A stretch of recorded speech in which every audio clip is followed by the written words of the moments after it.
सारा कुछ लूट लिया, सब कुछ सर्वनाश हो गया, लेकिन ये सारा मनुवादी टोला बैठा है, ये आपको कभी भी जीने नहीं देगा जब तक आप राज्य सत्ता में बाबा साहब के दिए हुए वोट का इस्तेमाल आप नहीं करोगे। रितु जी, आप ये बात ध्यान रखें, हमने अपनी नौकरी का सवाल नहीं है, हमें जो हमारे पद छीने गए, अब ईंट से ईंट बजाने का समय आ गया कि अब बहुत हो लिया। अब जो है ना, अब एक रितु की नौकरी नहीं, जो तुमने खा रखी है वो भी तुम्हारे को दस्त लगाएंगे और वो दस्तों के बटन तुम्हारी सारी नौकरियां बाहर निकल आएंगी। किसान सड़क पे है, सफाई कर्मचारी सड़क पे हैं, विद्यार्थी सड़क पे हैं, और तो और आंगनबाड़ी आशा वर्कर सड़क पे हैं, और 1 रैंक 1 पेंशन वाले सड़क पे फौजी भाई हैं, और ओल्ड पेंशन स्कीम के लिए कर्मचारी सड़क पे हैं। सारी दुनिया सड़क पे खड़ी, लेकिन फिर कह रहे कि भाई आएगा तो मोदी, क्योंकि पैसे भाई कोई भी पैसे से गधे घोड़े की तरह लोग दिखना शुरू हो गए। और जब तक बाबा साहब के कहे हुए कि 20वीं सदी मनुवाद किया, 21वीं सदी में मेरा समाज जगेगा और अपने हकों के लिए लड़ेगा।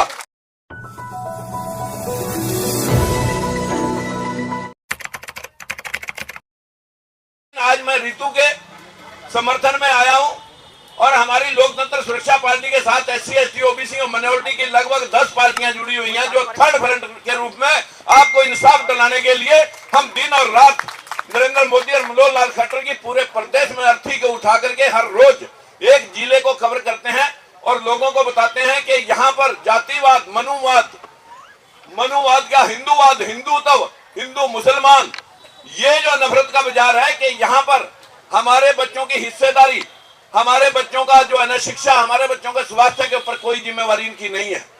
हमारे प्रदेश के अंदर, मैं हरियाणा से आया हूँ, इतना जरूर कहना चाहूंगा कि हमारे प्रदेश में अभी मनोहर लाल खट्टर ने 10 जज पंजाब हरियाणा हाई कोर्ट में लगाए, एक SC को छोड़ के बाकी सब जनरल कैटेगरी। यही पोजीशन आपको 2000 प्रोफेसर भर्ती किए, उन सब प्रोफेसरों में RSS के लोग हैं, उन्हीं की सिफारिश से वो लोग भर्ती हुए हैं। एक भी उनमें SC ST OBC के 10-15 के अंदर ही उनका हिस्सा सुनिश्चित कर दिया गया, जहां के हमारे हजारों लोग लगने चाहिए थे। यही पोजीशन HCS की भर्तियों की हुई, 61 में से 51 लोग जनरल कैटेगरी के भरे गए, उन्हें EWS का रिजर्वेशन 61 में से 6, वो तो ध्यान है, लेकिन 27 और 23 SC ST OBC का रिजर्वेशन का कोई जरूरत नहीं है लगाने की। ये बैकवर्ड क्लासेज का एक भी प्रोफेसर पूरे देश की यूनिवर्सिटियों में जो केंद्र संचालित है, केंद्र द्वारा संचालित है, जो यूनिवर्सिटियों का माहौल है, उसमें प्रोफेसर, एसोसिएट प्रोफेसर 0, 1 अप्रैल 2018 तक वाइस चांसलर की बात तो छोड़ दीजिए। यही पोजीशन आपके सामने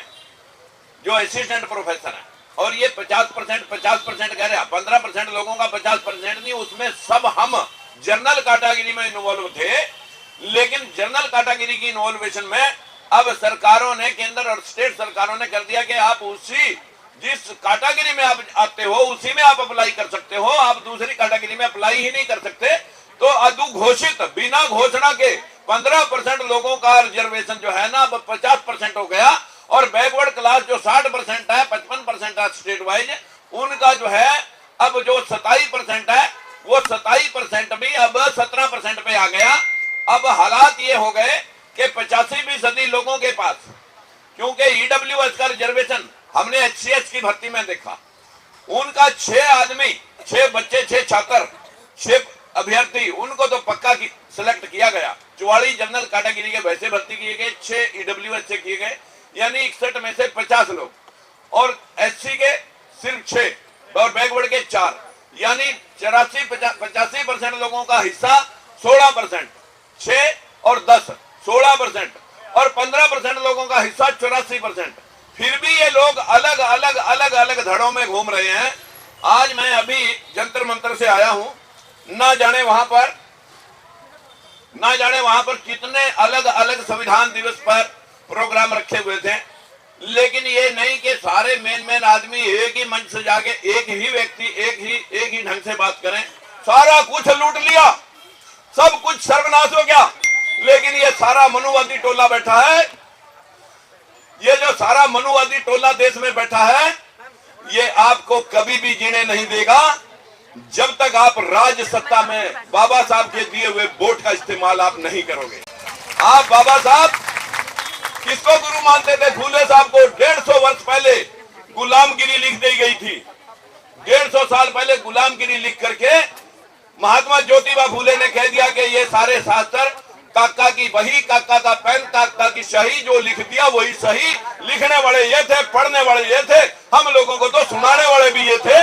जो ये लिख के लाए वो हमारी गुलामी और हमारी गुलामी के साथ हमारी गरीबी की दास्तान है। अगर हम ऋतु को वाकई इंसाफ दिलाना चाहते हैं तो फिर एक बार के लिए तैयार हो लो।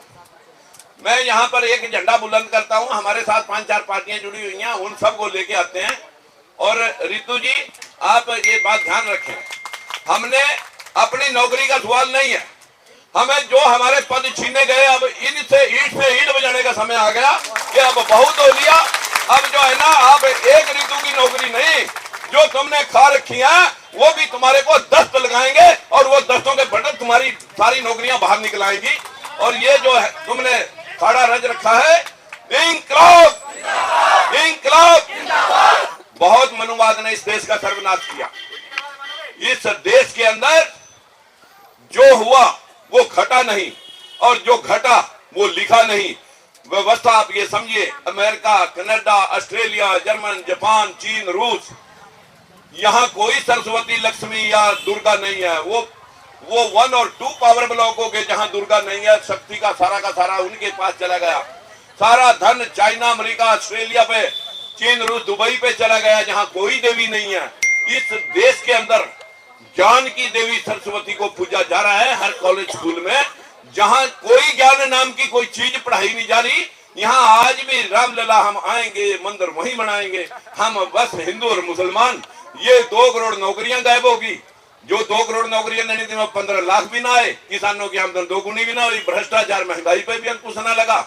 किसान सड़क पे है, सफाई कर्मचारी सड़क पे हैं, विद्यार्थी सड़क पे हैं, और तो और आंगनबाड़ी आशा वर्कर सड़क पे हैं, और 1 रैंक 1 पेंशन वाले सड़क पे फौजी भाई हैं, और ओल्ड पेंशन स्कीम के लिए कर्मचारी सड़क पे हैं। सारी दुनिया सड़क पे खड़ी, लेकिन फिर कह रहे कि भाई आएगा तो मोदी।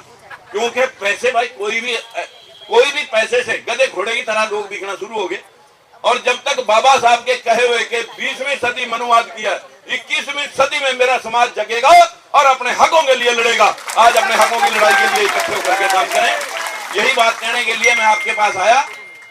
हमारे जितने पॉलिटिशियन हैं, हमारे ऊपर चाहे रोड रोलर भी चढ़ा दें, जूता भी चटवा दें, किसानों पे गाड़ी भी चढ़ा दें, मुंह के ऊपर गरीब के आदमी के पर पेशाब करता हुआ सामने दिख रहा, महिलाएं नंगी कमाई जारी, लेकिन हमारे जो SC-BC के दड़वे चट्टू नेता वहां पर बैठे हैं, ये आपको बेच रहे हैं। इनको नंगा करना हमारा फर्ज है।